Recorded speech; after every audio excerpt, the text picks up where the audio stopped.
Hey, campfire crew, let's get it on.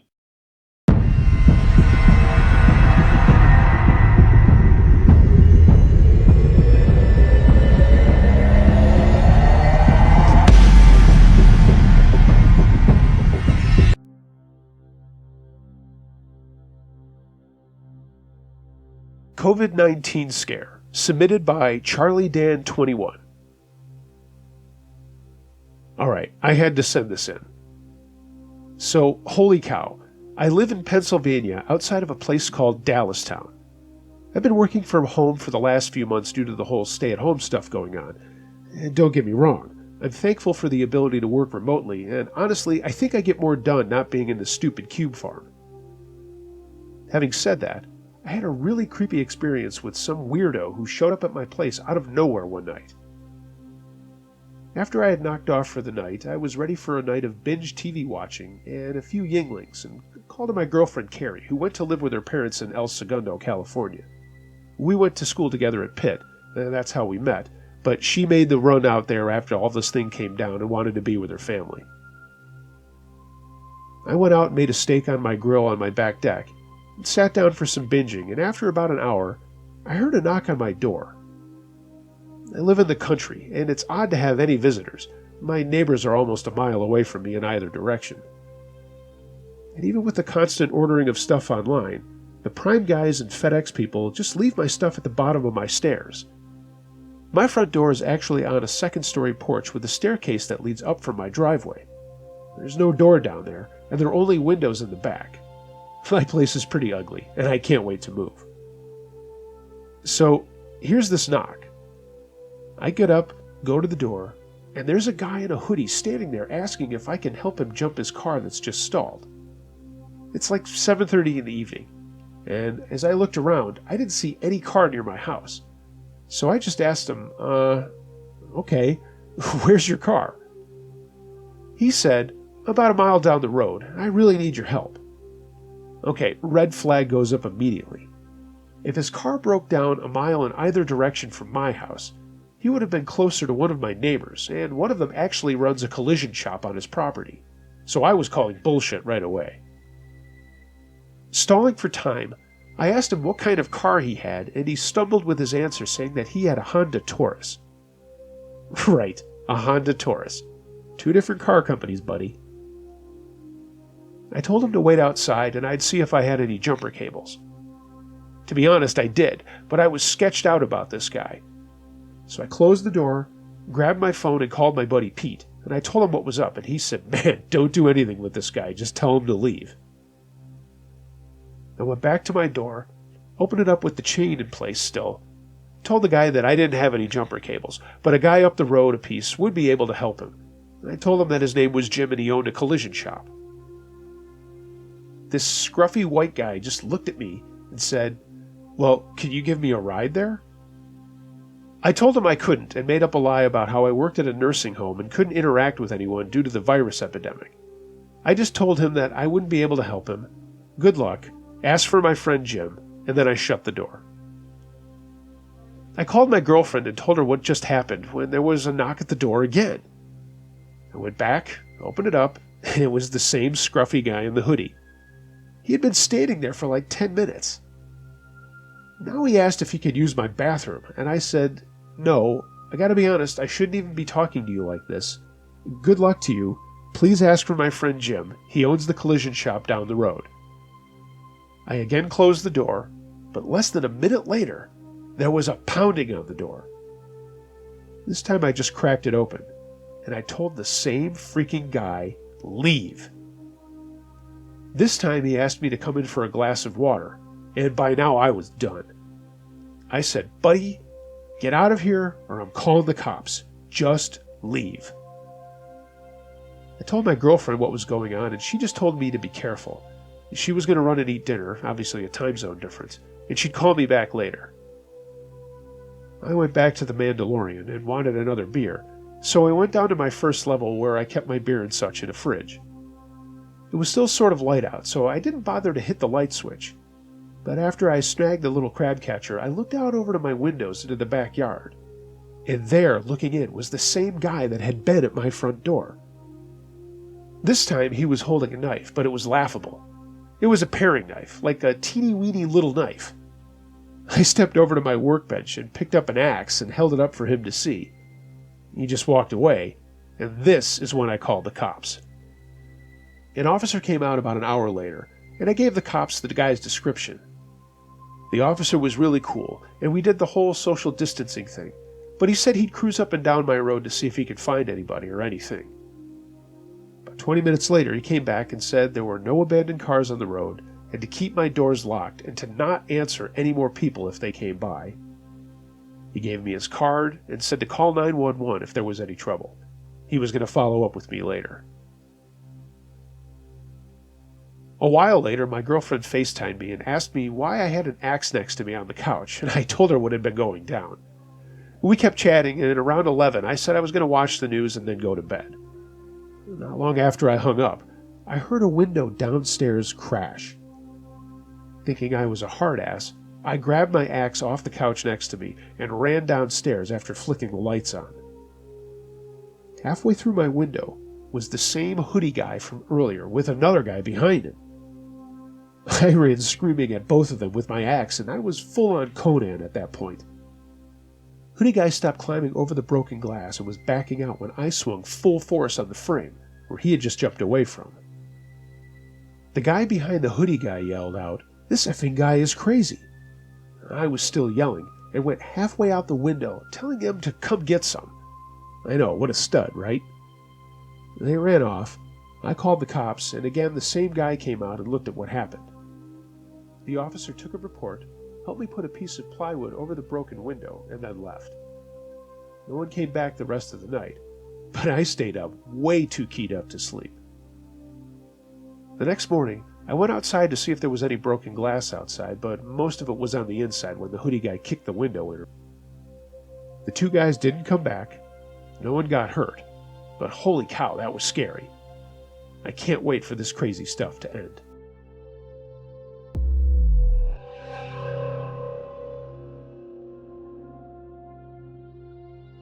Someone Keeps Ringing My Doorbell by Azalea. This is a true story and situation that I'm currently still dealing with. Any advice, thoughts, and help is much appreciated. For almost a year now, the end of August 2019 to be exact, I've moved to an apartment in a different city because my mother, who I lived with in my hometown, passed away from cancer. I moved here with my long-term boyfriend and one other roommate who has been a good friend of both of us since before we'd even been dating.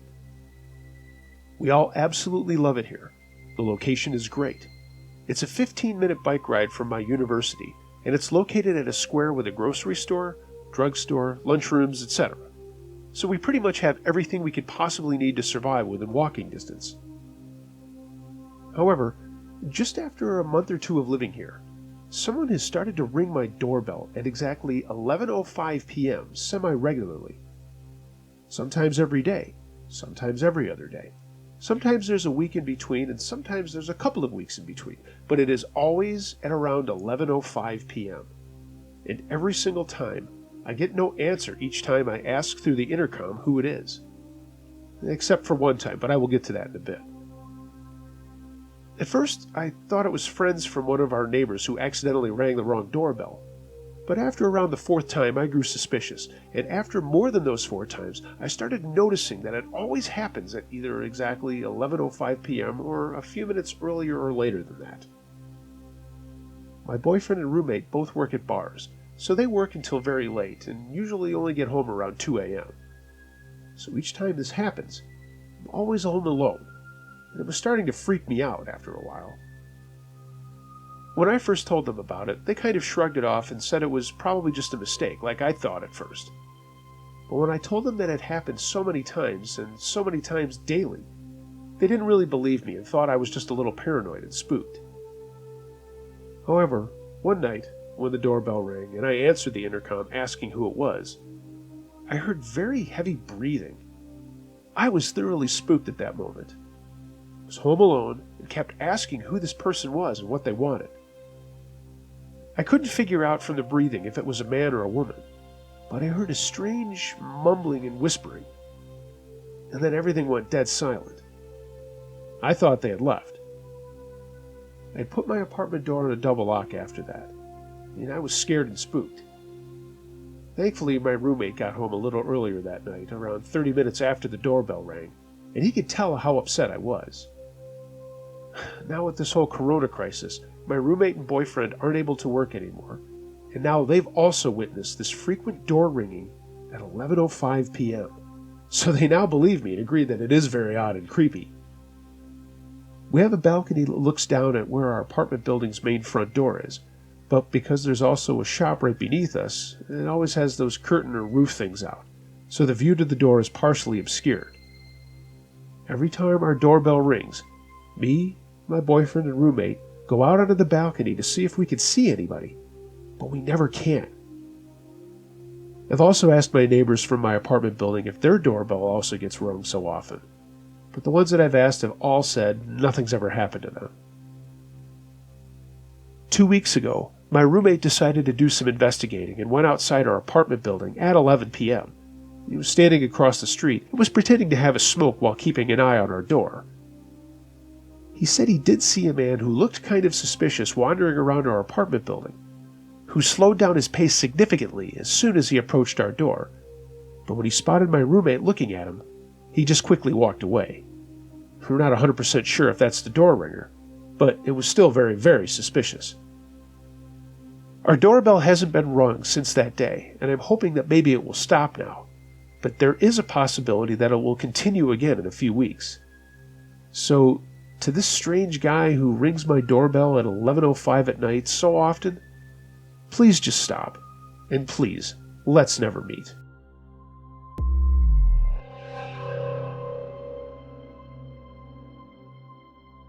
Xbox Terrorist Hack, submitted by Mike.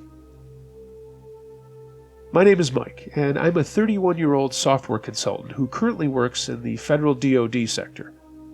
I live in Philadelphia, Pennsylvania, and travel weekly down to Washington, D.C., the metropolitan area, to service our customers. By service, I mean help troubleshoot computer systems that have performance issues and things of that nature. They don't hire me to look at things that are working, I'll tell you that much. I can tell you more details, but then I'd have to kill you. Let's back up a bit so I can set the stage for you. I graduated from a private institution in Philly around 2012 with a computer science degree and got hired right out of school for this job. It sounds shitty to have to travel every week down to DC from Philly, right? Well, kind of, but there are perks to what I do. It pays well for one, and there are also hotel chains that I constantly stay at which reward me hotel points, so I can use them for personal use.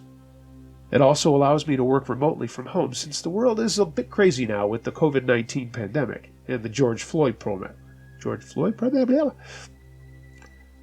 It also allows me to work remotely from home since the world is a bit crazy now with the COVID-19 pandemic and George Floyd protests. My job sometimes takes me down roads not bargained. I was asked to service a customer that is so secret I can't even mention their name. Think Lord Voldemort from Harry Potter.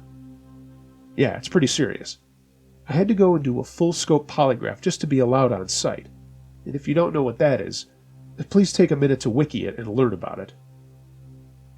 During my polygraph, they hooked me up to this damn machine that was monitoring every aspect of my being. It was a 10-hour ordeal that I wish not to go into for many reasons. On the very same day after my polygraph was over, I went back to the hotel I was staying at, and that's when the unexplained happened. Typically when on site, I order food from restaurants that are local. In the room that I stayed at, they had pamphlets for local Chinese takeout, so I picked up the hotel's phone, ordered my go-to favorite from the local spot, General Tso's chicken with crab rangoons. While traveling for my job, and if I don't have too much work, I sometimes bring my Xbox to help pass the time. For this particular on-site visit, I didn't have time to service any customer, just do my polygraph, so I fired up my Xbox and waited for the delivery driver's call. About 45 minutes later, I get a phone call from the delivery driver to come downstairs and retrieve my food. So I paused my game, put on my shoes, and head down to the lobby. I meet the driver, get my food, and went back upstairs. While taking my room card key out of my pocket, scanning my hotel room door, I had no idea the situation that was waiting for me on the other side. When I went back into my hotel room, I noticed on the TV that my Xbox was hooked up to something very strange. The Microsoft Edge app browser was open, and the cursor was being moved around on its own. The previous game I had been playing, pause menu, was not on the screen anymore. The unidentified end user was typing in some words that I can't remember, and was searching up videos of what seemed to be terrorist training camps. At that moment I was terrified. I didn't know what was going on. I was hooked up to the hotel's network and immediately thought someone was messing with me. I had just done a polygraph too, and maybe they were searching up such things that I felt would put me in question for passing my polygraph. You got to imagine my situation. I had just come out of a 10-hour session of being interrogated. Then I come back to my hotel for an abatement, and then had to deal with this whole situation. As I sat there dumbfounded as to what was going on, I saw Middle Eastern men firing AKs, climbing across monkey bars, and laying down on the sand while commanders with red berets walked all over the cadets as if they were hot coals. This was disturbing. Once I took in the full situation, I unplugged my Xbox immediately. I turned it back on and took out my 4G jetpack from work and hooked up my Xbox to that instead. I sat in my room and waited for something to happen, but nothing did. My anecdote and takeaway from all this: do not think for a second that connecting to a free Wi-Fi anywhere is safe. How did someone manage to hack my Xbox? I work in computers. This is my job, and I can't figure out how someone was able to tunnel in and use my machine to do what they wanted with it. Shady hotel internet? Let's not meet again. For what it's worth, this story is true. As it is in my nature and my line of work to always have integrity and compliance when explaining things, I'm not one to make up something like this to this level of detail, in which I have.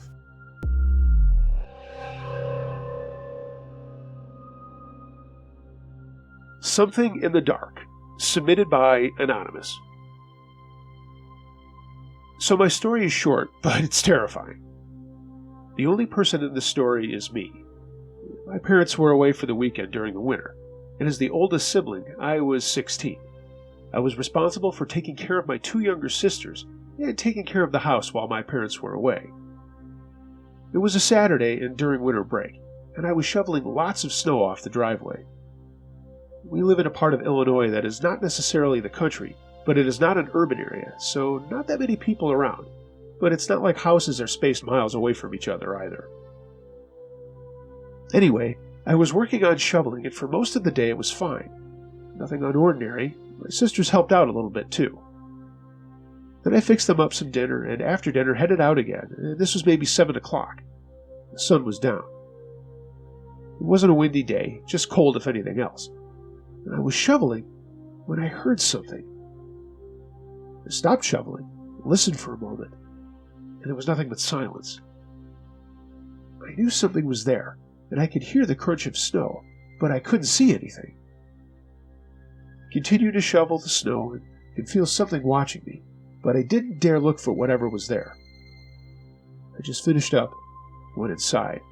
I didn't even want to go to the shed where I heard the noises, so I just left my shovel in the driveway. I went to sleep, and the next day, when I went outside, I found my shovel broken in 2. I don't know what did that, but I don't ever want to find out. And one more thing, whatever it was, didn't come back.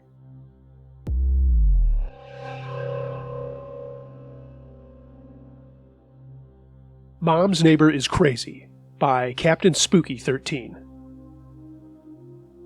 This happened in October of 2019. I just come across the photos on my phone, but I don't know if I should upload them. So, it was a weekend, and I figured it would be a good idea to go out of town for the day and introduce my girlfriend to my mom for the first time. She lives out on the plains on 40 acres. The house and land are about a quarter of a mile off the road into the field, with our long driveway dividing the land of 2 neighbors. We arrived around noon, and my brother and his wife also happened to be out there visiting that day, so I introduced the girlfriend to everyone, and all the dogs. I noticed that the loudest and most obnoxious dog, the beagle, didn't come greet us, and my mom explained that the previous night she went to grab something from the truck, and on her way in, The dog had darted out the door and run off into the field, and he still hadn't come back. That isn't all uncommon for a dog to run off in the night and come back a couple of days later. Later that day, my mom recalled that her and my nieces were woken up around 1 a.m. to all the dogs howling and barking non-stop, just going nuts. Eventually they stopped, and everyone went back to sleep. We continued to have a nice quiet day out in the middle of nowhere for a few more hours when we noticed that this hawk had been flying around the same spot all day in the field. So my brother and his wife went to check it out while I fucked around doing something else. A few minutes later, my brother came back and told me that he found our missing beagle, but something was wrong. I should go check it out before telling my mom. I followed my brother into the field expecting to find a dead dog. But as we were walking, I saw a spot of blood and thought that it was probably coyotes. He showed me a trail of blood that led to a larger puddle and another trail. The dog seems to have been drug around some. That trail led to an area in the field where the dog was lying.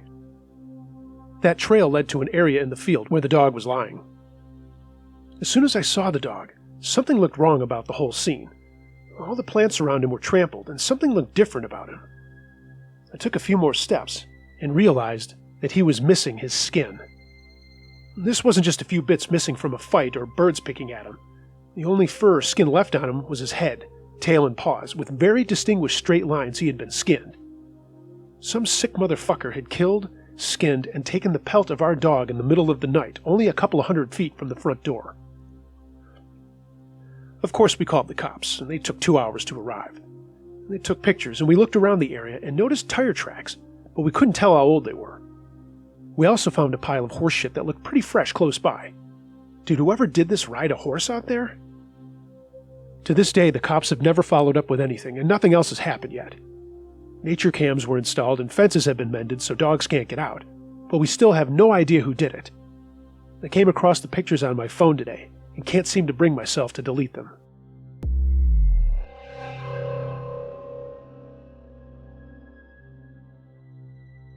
Scary Guy at My Restaurant. Submitted by Angel Hair Ann.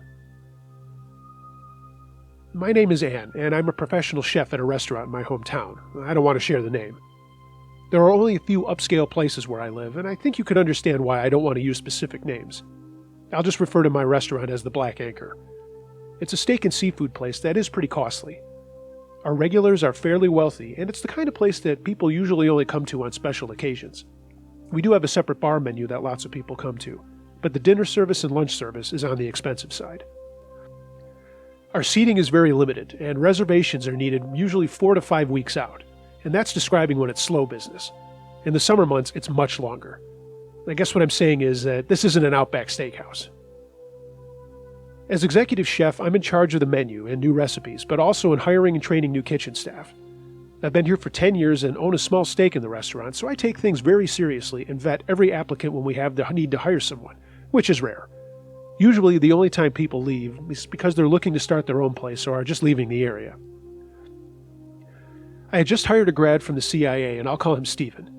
He was young but very talented and showed great promise. He picked up our menu with little training, and I was ecstatic, and everyone liked him right away. He's really important to this story. Stefan is young, brash, and funny, but most of all, he is a hard worker. My staff is highly competent, but I could tell right away that Stefan was hungry to learn everything he could, and he would often come in early to bend my ear and talk about his culinary experiments at home. First to start, last to leave kind of guy. My sous chef, Andrea, was running things in the kitchen when this all started. I was supervising, but the owners wanted a new tasting menu, and it was taking up a lot of my time. One night, we were hopping, and I was helping in the kitchen when a server asked me if I could step out and speak to a customer. I said sure, but asked what the problem was, and she said she didn't think it was a problem. Normally, the owners and I walk around and check with people, and tonight I was just so busy that the owners, Kat and Nan, were doing that. The server told me what table, and I went out into the dining room. When I got to the table, there was a guy about my age. I'm 32, and he was with a woman who I assumed was his date. Honestly, she looked like she wasn't a day over 20, though. I asked if everything was all right, and this was my introduction to a man I'll call Roger. He said everything was amazing, and he just wanted to compliment me on a fine meal. I thanked him, and we spoke about what they had ordered, and he said he really liked the compressed radish avocado and prawn salad he had as an appetizer. Inside I was happy, as that was something I was planning on putting on the tasting menu. The woman he was with said nothing, and when he reached out and touched my arm, he said, "If you're up for it, I'd really like to see you outside of here. Perhaps a drink or some coffee?" I was stunned. He said this right in front of this woman, and for a second I thought, well, maybe it's his sister. I don't really date customers. I'm flattered, but I have to politely decline. Besides, I have a boyfriend, and you obviously have someone special too. "She's not really my girlfriend, just a friend," he replied. He smiled and gave me a wink, and when he said that, I was appalled. Thanks again, but I have to decline. Enjoy your desserts, I really have to get going. He held onto my arm for another moment and said, "Of course." I turned and went back to the kitchen, and I told everyone what happened. We all laughed. Andrea asked if he was hot, and I said, honestly, he was pretty attractive. But when he referred to his date as basically a fuck friend, those looks went right out of my head. The rest of the night was just another busy Friday night, and dining service ends at around 9:30, so by 10, there were only a few people left at the bar, and they were also getting ready to leave. The kitchen had been cleaned, prep was done for lunch service the next day, and soon it was just me, Kat, and Stephen talking at the bar over a drink. I told Kat about what happened, and she asked which guy it was. I told her, and she said, Mr. Ferrari. His name is Mr. Ferrari. She said, no, he drove a Ferrari. All the valets were talking about it. She added, pretty good-looking guy, though. I just shook my head and changed the subject to the tasting menu. I even brought up a piece that Andrea and Stephen had approached me with, mac and cheese with shaved Oregon black truffles. Kat said to make some up for her tomorrow. I winked at Stephen, and although he just nodded, I could tell he was over the moon. We wrapped up. I said I would be in between lunch and dinner service tomorrow and headed for my car. As I was pulling out, though, I noticed a red Ferrari, and don't ask me what kind, I'm not a car gal. It was parked across the street. When I made my left, I passed by it, and I saw this guy, Roger, sitting in it by himself, talking on his cell phone. I laughed to myself and went home. My boyfriend Aaron was watching a baseball game and having a couple of beers with his friend Jock. We chatted for a minute, and then I said I was taking a shower, and when I got back, Jock was gone, and I told Aaron about Mr. Ferrari. He laughed and asked if I wanted him to kick his ass, and he could. He runs a gym in town and teaches MMA classes. He's 6 foot, 170, and built like a brick shithouse. I'm really a lucky gal for sure. We got a late night snack and went to bed, as we were planning on going kayaking in the river the next morning. I should point out that I'm not as fit as my boyfriend, but I'm in good shape, and I have what I think are so-so looks, but Aaron says I'm gorgeous. Thank you, honey. The next morning we ate, got into Aaron's Jeep that he had loaded up the night before, and off we went. It was only 7 a.m. or so, and there weren't many people at the launch, so for the next 2 hours we had a fun paddle pretty much to ourselves. We just talked and laughed. But when we were going under a bridge, Aaron looked up and stared at a guy above us looking through binoculars. What's up, babe? Nothing. A guy must be bird watching or something. We went under the bridge, and for some reason he turned his head on the other side. He said the guy was now on that side of the bridge looking around. We shook it off and after a while turned back. The guy was gone. Back home it was a quick roll in the hay, a shower, a keto lunch, and then back to work for both of us. When I rolled in, Nan was working with a new hostess and said there was something for me in the office. I went in to check emails and couldn't help notice the dozen roses and a card on my cramped little desk. Nan came in and I asked, Where did these come from? She just shook her head and said that they were from the florist down the street. I opened the card and read, You are very beautiful, and I won't take no for an answer. I sighed and out loud said, Mr. Ferrari. And then told her about the night before. Nan took the flowers and said she'd put them by the hostess desk, and I got to work. Dinner service starts at 5, and I asked Andrea if she gave Kat her new piece, and she said yes, and she loved it. I told her great job, high-fived her and Stephen, and started making sure everything was ready to go. Everything was running smoothly, so I went out to do my rounds and speak with customers, and was chatting with a regular couple for a few minutes, when I looked up and couldn't believe what I saw.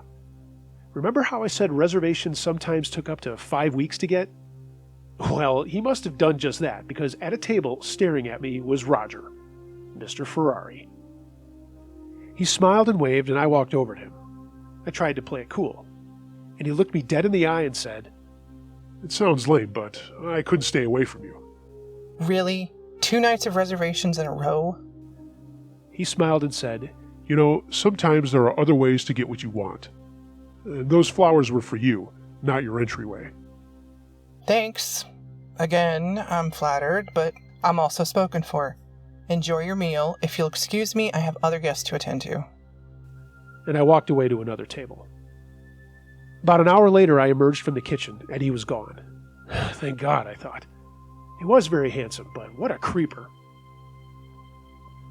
I finished up work, answered some emails, did our weekly meeting with Kat and Nan, and then gave Stephen our corporate card to get some black truffles tomorrow and meet me in the kitchen for an hour the next day. Normally, I'd order them from our distributor, but I wanted to experiment, and we have a choice market that carries 2 different kinds. I wasn't sold on the Oregon or Perigord and wanted to try both. The next day, I told Aaron I was heading into work for an hour or 2, and he said he'd pick me up for a bike ride after I texted him I was free. When I got there, Stephen was already there with the goods, and he said, "And I don't want to freak you out, but that Ferrari guy was parked out front when I got here, maybe 10 minutes past. He stopped me and asked a bunch of questions about you." What kind of questions? Well, like if you really did have a boyfriend, if you were from this area, stuff like that. I only told him I knew that you had an MMA boyfriend. He smiled. How could he have known I was coming here today? I said that out loud. Then I just shook my head. Okay, what did you bring me? And give me that credit card back. We laughed and made a couple of variants of the truffles. I texted Aaron when we were finished, and he was on his way, and Stephen took off to see his new girlfriend. I changed into my riding stuff I had brought with me and was outside doing some stretches when I heard a car revving, and I looked up from our parking lot. A red Ferrari was sitting at the mouth of the lot, and all I heard was, "You look amazing in that outfit." and then the car drove off. Doesn't take a genius to figure out who that was. Aaron came and got me, and we rode out to the country, and I told him about all the stuff that had happened in the last 2 days. I didn't mention the second night of Roger at the restaurant. He set his jaw, and I know that's his "I'm sizing things up" look. He didn't say anything other than, "If I have to, I'll handle this." After our ride, we went back to our cars and then went home. Monday is my only true day off, so I spent it around the house taking care of my plants, calling my parents, and one of my girlfriends, Stacy, came over for a dip in the pool. We were having some Hemingway daiquiris, just lying in the sun, and I told her all about this Roger guy. She said, "Wait, does he have a red Ferrari?" I said, "Yeah," and she said, "All right, bad news, kiddo. Stay away from him. If it's who I think it is, he's done some pretty bad things not too long ago. He's a big-shot corporate trader, but a trust fund baby. He's loaded, but I heard from my little sister that he raped a bartender at her joint, and he got away with it. Had some big-time lawyers paid to help get him off scot-free." You've got to be joking. She just said, "Nope, I'm sure it's the same guy. Tell Aaron right away and let everyone know at work. Just please be careful." We changed the subject, but I did tell Aaron about it when he got home, and he hugged me, and he told me he'd look into things. He's got a huge network in town, and I knew if there was anyone, he would be the one to find anything out. Nothing happened for the next 2 weeks, but one Friday night, at a table was Roger and another young girl. He smiled at me and waved, and I immediately went to the hostess stand. Kat and Nan had made explicit instructions not to honor any reservations from Roger. On busy nights, we have 2 hostesses, and when there was a lull in seating, I said quietly but firmly, Who the fuck let that Roger guy and his little bitch in this restaurant? They looked at me stunned. "We don't have a reservation for anyone named Roger," said Cassie. I looked at her book, and she was right. The newer girl looked scared and said, "The good-looking guy with the girl about my age?" I gave her a death look, and she almost started crying. "He said his name was Simmons," and she pointed to the book. There it was. Simmons, Party of 2. It dawned on me that he must have been paying people for their reservations. I got my composure and said, It's okay, it's not your fault. and I apologized for going off. From now on, he's not to be honored in this establishment, okay? I went to get Kat and told her what was going on. Huh, if that's Chris Simmons, he must have paid a pretty big lump of cash to get his spot. Chris was a really wealthy real estate guy in our town. She went out into the dining room, spoke with Roger, and came back. I let him know that after tonight he won't be honored here anymore. Even with that news, I was raging inside, and I spent the rest of the night in the kitchen. 3 days later, I got a card in the mail with a box that just said, "Someday." It was a plain card in a plain envelope, but what was in the box was about a pound of white truffles from New Zealand, probably worth about $3,000. Aaron went through the roof when I showed it to him. He got on his phone and started calling around to get more information on this Roger guy, but all he could find out was that he had quit his corporate broker job weeks ago, and no one really knew where he lived. Should we call the police? And tell them what? A guy gives you flowers and maybe sent a vague card in the mail? Police won't do shit. A few more weeks went by and things quieted down. Then, one night, there was an issue with my Audi at the close of a Thursday night. I texted and called Aaron, but he didn't answer. Everyone else had left, and I did the most boneheaded thing I could do. I decided to walk home. I mean, it was only a couple of miles, and the summer night air was really nice. I don't know why I thought this was a good idea. I wasn't thinking at all. I left a message for Aaron that I was walking home and started off. About a mile in and just outside of the urban area of our town, my cell went off, and it was Aaron. He was at home and super pissed that I was walking. He yelled at me that he was coming to get me, and I heard him jumping into his Jeep. That's when I felt an arm around my neck, choking me as someone from behind was pulling me off this little country road into a field. I was grabbing at the arm and trying to scream, though it was hard enough to breathe, let alone get that scream out. See? There are other ways to get what you want. It was Roger, and I was terrified. I cannot stress how awful this feeling is. Anyone who has been raped or had someone even attempt to rape them knows the helplessness and terror of it all. Roger basically tripped me and forced me onto the ground and put a hand over my mouth, pushing my head into the ground while ripping at my clothes. I was struggling to fight back, but he was strong. He had gotten my blouse ripped open and was going for my pants, and I could feel them sliding down, when all of a sudden, it stopped and his grip let go. He kind of fell over, and in the darkness, I could see a figure standing with a big branch or something. I was crying, but through my tears, I could see it was Stephen. Stephen had been out at a bar with his girlfriend and some friends and saw me walking by. The place he was at was just up the street from our restaurant.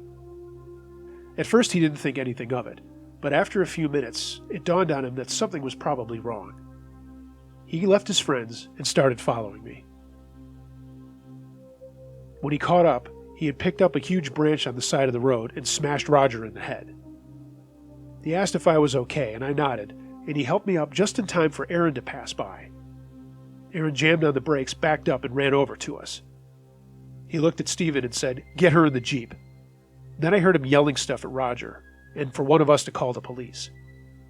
Stephen did it as I sat there crying. I mean, I hadn't been seriously hurt, but I was scared to death. Sometimes emotional trauma is just as bad as physical trauma. The police and an ambulance came with their sirens going, and I could see Aaron holding a now conscious Roger in a near-naked choke.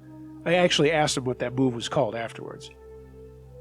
He just kept saying to Roger, "Settle down, motherfucker, or I'll put you to sleep for good." I mean, he was beyond a rage.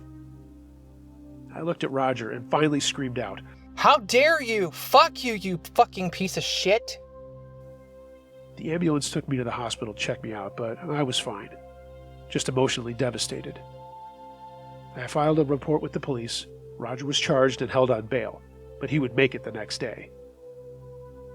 Court proceedings took place, and this time his lawyers couldn't get him out of it. You might ask, how did he know I was walking home? You might ask, how did he know whenever I was at work? You might ask why we found out he was the guy on the bridge looking at us through binoculars. The very first night I met him, he followed me home, went to one of our windows, and put a small microphone and a transmitter device that he must have bought at some spy shop. The little wire went down into our front garden, and was halfway buried in our mulch. If you weren't looking right at it, you never would have noticed it. It was the creepiest thing. He heard all of our conversations, me and Aaron. Long story short, Roger got 5 to 10 years in prison, but my civil suit is still pending after 8 years. His lawyers keep throwing up roadblocks. I'm still at the Black Anchor. Stephen has moved on, and I'm still with Aaron.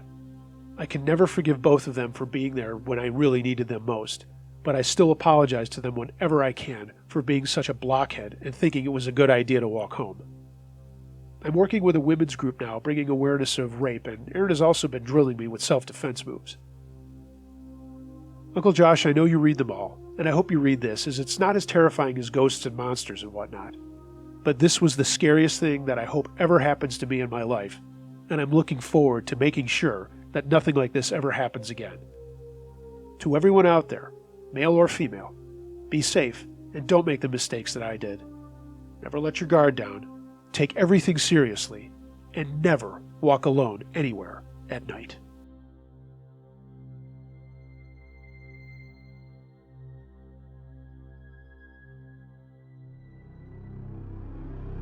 Hey gang, thanks for listening to this episode of Uncle Josh's True Scary Stories. Special shout out to the wonderful Mahala for adding her voice. We haven't done that in quite some time, so really happy to have her back helping me out with some of the stories. And also a special shout out to probably the two youngest members of the Campfire crew, and I hope I pronounce these names correctly, Yukiko and Draven. And quite frankly, these stories are way inappropriate for children that young, but thank you RIP Romance for asking for that. Always happy to do so. If you have a true scary story that you would like to hear narrated on this channel, email unclejoshtruescarystories@gmail.com. I read them all. Working on some more great stuff, and I apologize for the long pauses between uploads. And a lot of stuff going on over here. Looking at a live campfire, and also looking to schedule Kathleen Marden for an Edge of the Unknown episode. Hopefully you guys will dig that. And also looking at a new way that you can reach out to the show. I'm kind of unhappy with the provider I had before, and yeah, we'll go from there. But I'll let you know what's going on. Follow me on social media. All the links to that are in the description below. And thanks to my patrons. If you'd like to become a patron of the page, follow the link for that. Everybody, be excellent to each other. Wash your hands. Be safe, and until next time, be wary of things that go bump in the night. Could be anything. A ghost, a monster, or the guy next door.